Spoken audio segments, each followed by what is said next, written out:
In this video I'm going to demonstrate how the backstay affects mainsail shape and how mainsail shape affects your sailing. But before I go on and explain how the backstay works, we first need to understand how a sail works. If you look carefully at the picture, you will see a sail as seen from above.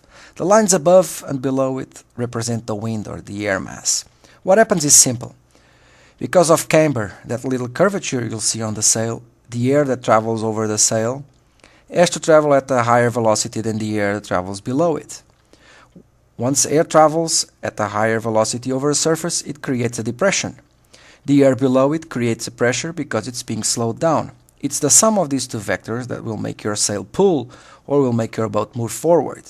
This is possible because the sail has built in its shape a little curvature shaped in the panels that causes that camber, that's that curvature, but in sailboats we refer to it as draft.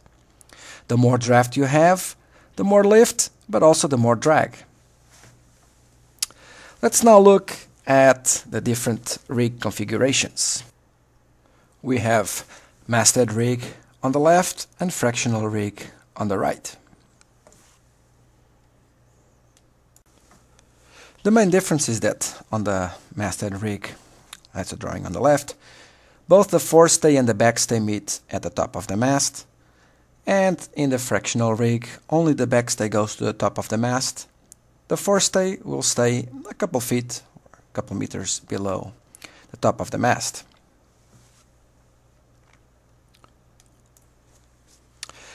The differences in action is that a pull on the masthead rig's backstay will create tension and pull on the forestay, where a pull on the fractional rig's backstay will not create any added tension to the forestay, it will just bend the mast backwards. The masthead rig is commonly found in cruisers and more relaxed sailing types of boats, whereas the fractional rig is normally found in race boats or racer cruisers or boats whose owners like to push the envelopes of their sailing boats a little bit more. They both have advantages and disadvantages. The fractional rig is just a little bit more tweakable. You can do more tuning and more trimming to your sails with a fractional rig than you can do with a headstay arrangement. Here's a real backstay that can be adjustable, and as you can see, it meets the top. On a headstay or a masthead rig, a pull in the backstay will also cause a pull in the stay. Therefore, there's not much you can pull. If you exaggerate your pull, you'll be bending the boat upwards like a banana, and you don't want to do that. The other rig, the fractional rig, if you pull the backstay, because it's not counteracted by the stay, it causes a belly in the mast. You can see the mast representation on the right in red. You can see that it causes a belly. This belly in turn will create an increase or a decrease in camber or bag. On the left side you can see the backstay loose. Camber is pretty much exaggerated here, but it's pretty high. With a backstay tension there is almost no camber. Let's see that in real life. So we have our backstay that goes all the way to the top of the mast, and this boat is a fractional rig. So if I pull the backstay, it will not create more tension in the front stay, but it will create a belly, as I'm representing here with my hands. This boat's backstay is pulled on the floor. Your boat might change, but it doesn't matter in this case. So I'm going to pull the backstay, and what this is going to cause is it's causing the sail to flatten. It will decrease camber. Because it decreases camber, it decreases lift, and therefore it will decrease sail efficiency and the position of the center of effort. In this case, now the mast is fully bellied. I'm now going to release the backstay.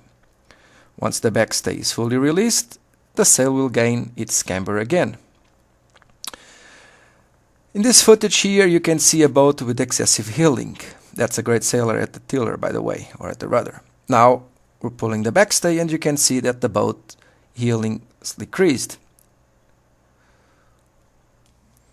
What happens here is the sail had too much camber. Because it had too much camber, it had too much lift. And once it has too much lift, it's probably going to overheal your boat or cause some weather helming. So by pulling on the backstay, we flatten the sail. Flattening the sail decreases camber, decreases lift, and the boat will decrease heel and probably will assume a more comfortable level and make everybody happy, and you will see it actually accelerates.